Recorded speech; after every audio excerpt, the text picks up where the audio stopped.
वार्षिक परीक्षा 2022-23 के लिए कक्षा 7 का ये आपका पेपर है, सामाजिक विज्ञान का एक मॉडल पेपर के रूप में पेपर। इनमें से कुछ प्रश्न आपकी जो परीक्षा में आ सकते हैं। इस वीडियो को शुरू से अंत तक देखना ताकि आपको पूरा फायदा मिल सके। ये सभी इंपॉर्टेंट क्वेश्चन है, इनको आप अच्छी प्रकार से याद कर लेना। इनमें से कुछ प्रश्न आपकी परीक्षा में आ सकते हैं। मॉडल पेपर ये, इसको आप रियल पेपर ना समझे। तो ये आपके पहला प्रश्न आपके सामने कि अल हिंद पुस्तक का जो लेखक है वो कौन है। तो इसका उत्तर है आपका ऑप्शन है कलहन, अबुल फजल, अल बरूनी, अमीर खुसरो। आंसर हो जाएगा इसका अल बरूनी। अल बरूनी ने यह वाली किताब लिखी थी। दूसरा प्रश्न है हम्पी राजधानी किसकी थी। तो विजयनगर साम्राज्य की जो राजधानी वो हम्पी हुआ करती थी। इसका आंसर हो जाएगा अ ऑप्शन। नयानार संतों की कुल संख्या कितनी थी। तो नयानार जो संत है उनकी संख्या थी 63। अगला प्रश्न है सुल्ताना का स्वप्न कहानी की लेखिका कौन है। तो इसका उत्तर हो जाएगा रुकैया सखावत हुसैन। रुकैया सखावत हुसैन इस सुल्ताना का स्वप्न कहानी के लेखिका है। तो पीडीएफ के लिए आप हमारे जो ऐप है उसको डाउनलोड कर लेना। ऐप का लिंक आपको नीचे डिस्क्रिप्शन बॉक्स में मिल जाएगा। और आपके पास में भी कोई पेपर हो तो आप मुझे अपने व्हाट्सएप नंबर पे भेज देना। उपभोक्ता अपनी आवश्यकता का सामान निम्नलिखित में से कहाँ से खरीदता है। तो वो फुटकर दुकान से खरीदता है।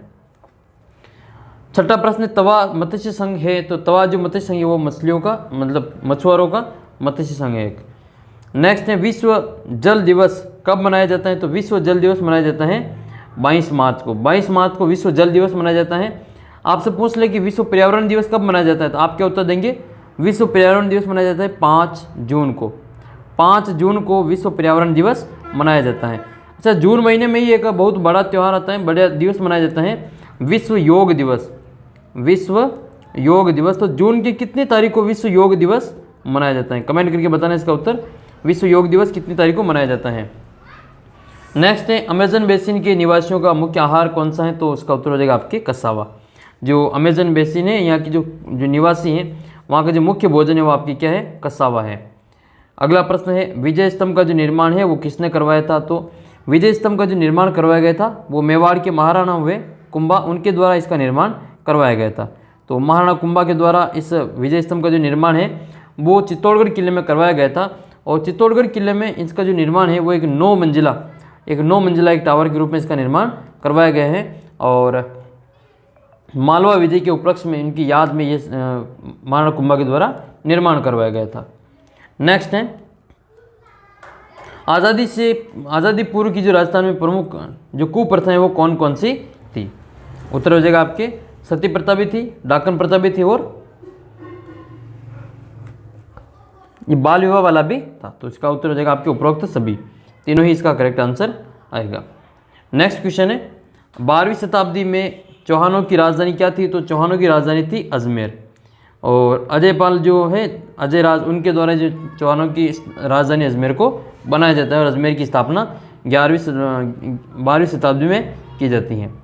फिर आपके अगला प्रश्न है कि 9वीं शताब्दी में स्थापित चेर राज्य की जो भाषा है, बोली है, वो कौन सी थी। तो चेर राज्य की जो बोली थी वो आपके मलयालम थी। तो इनको हम नंबर डाल देते हैं। ये 11 नंबर पे आएगा, ये 12 नंबर पे है। और 13वां प्रश्न आपके हैं कि मीडिया शब्द अंग्रेजी के किस शब्द से बना है। तो मीडिया शब्द अंग्रेजी के जो मीडियम शब्द हैं उससे बना है। तो ये 13 नंबर में आएगा आपके मीडियम।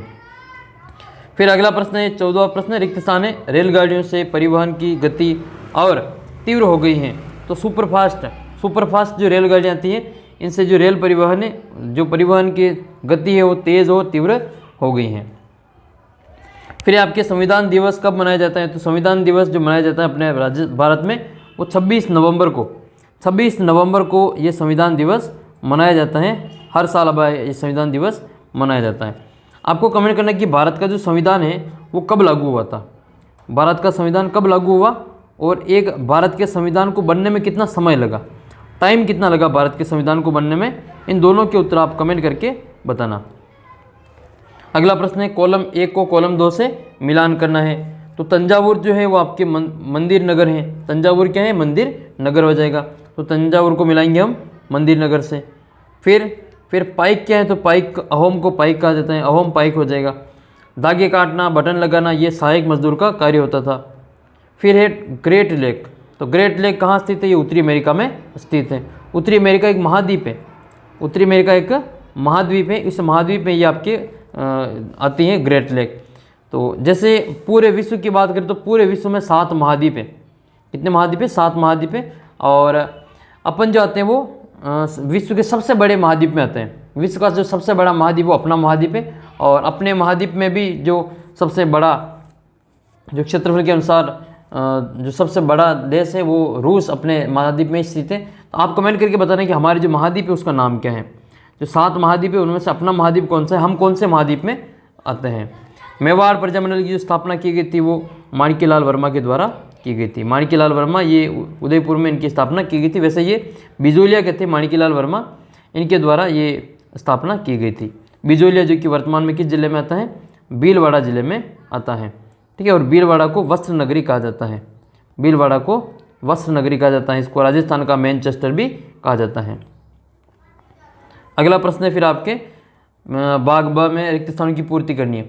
शिखर से आपका क्या तात्पर्य है। तो मंदिर का जो सबसे ऊपरी भाग होता है, मंदिर का जो शिखर होता है ऊपर वाला, जहाँ पर जो ध्वजा लगी होती है, तो वो जो भाग होता है उसको शिखर के रूप में जाना जाता है। तो मंदिर का सबसे ऊपरी भाग को शिखर कहते हैं।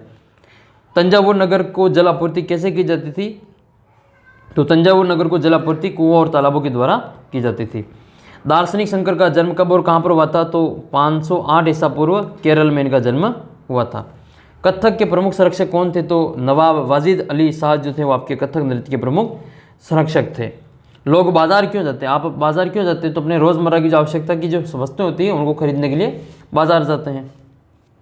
निर्यातक से क्या तात्पर्य। निर्यातक का मतलब जो है बाहर बेचने वाला, बाहर अपने से बाहर बेचने वाला हम निर्यातक है। बाहर से मंगवाते तो आयातक है। अगला प्रश्न आपके 7वां प्रश्न, नींबू वंश के वृक्ष किस जलवायु में उगाए जाते हैं। तो नींबू वंश के जो वृक्ष हैं वो आपको भूमध्य सागरीय जलवायु में देखने को मिलते हैं। जैसे संतरा है, किन्नू, माल्टा, ये सभी आपके नींबू वंश के वृक्ष के रूप में जाने जाते हैं। रेल मार्ग के किन्हीं 2 गुणों के बारे में आपको बताना है। तो यह आपके हो जाएगा, रेल मार्ग एक तो आरामदायक होता है रेल यात्रा, और एक रेल मार्ग के कारण जो उद्योगों का विकास भी होता है।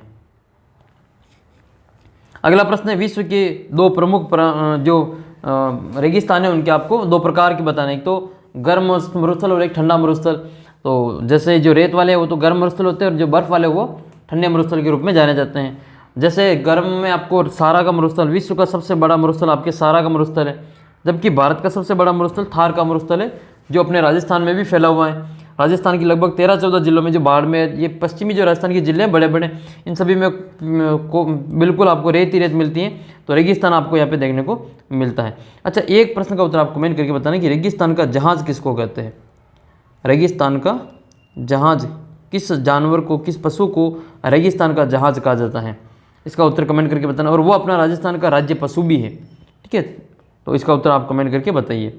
नेक्स्ट है आपके आधुनिक शिक्षा के नाम पर खोले गए स्कूलों को बंद होने का कारण बताइए। तो ईसाई धर्म का प्रचार प्रसार किया जा रहा था, इस कारण वो बंद हो गए थे। तो ये कुछ 10 प्रश्न थे। फिर आपके आगे के प्रश्न है वो बड़े प्रश्न आप अपनी किताब में से देख के इनको देख लेना।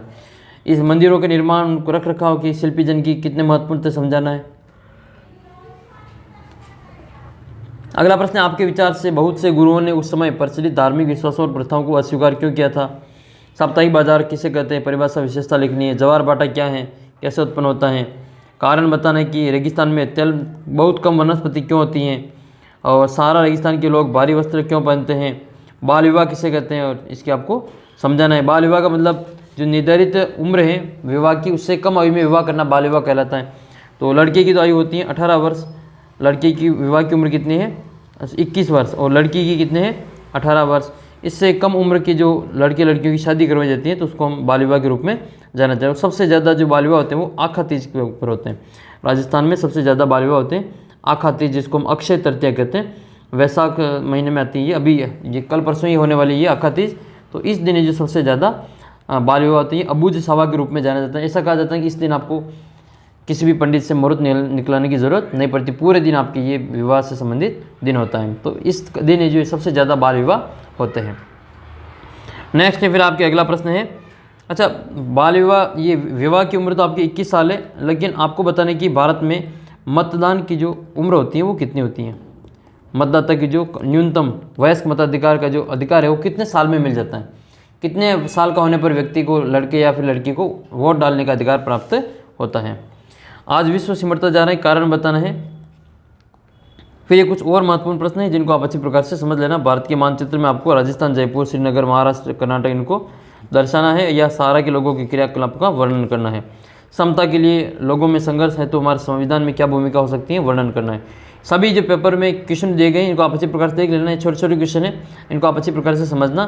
PDF मिल जाएगी आपको ऐप के अंदर, तो ऐप को डाउनलोड कर लेना और बाकी के जो प्रश्न है वो आपको सारे के सारे यहाँ पे मिल जाएंगे। और ये मैंने विज्ञान का पेपर पहले ही डाल रखा आपको, तो विज्ञान का तो आपने देख लिया होगा, नहीं देखा तो मैं और डाल दूँगा इस पेपर को। आप चैनल को सब्सक्राइब करके अपने दोस्तों के साथ में वीडियो को शेयर जरूर करना। अगर आपको फ़ायदा मिलता है इस प्रकार के पेपर से तो आपको ज़रूर पेपर देखना चाहिए, चाहे आपके 4 प्रश्न 5 प्रश्न भी मिले इसमें से तो भी आपके फ़ायदे की बात है। अगर आप 10 मिनट का वीडियो देख के भी 5 से प्रश्न सही कर लेते हो तो ये आपके लिए बहुत ही फ़ायदे वाली बात है। कमेंट करके बताना कि आपको कोई इन वीडियो से फ़ायदा मिलता है या फिर नहीं मिलता है। मिलते हैं आपको अगले वीडियो में, तब तक जय हिंद जय भारत।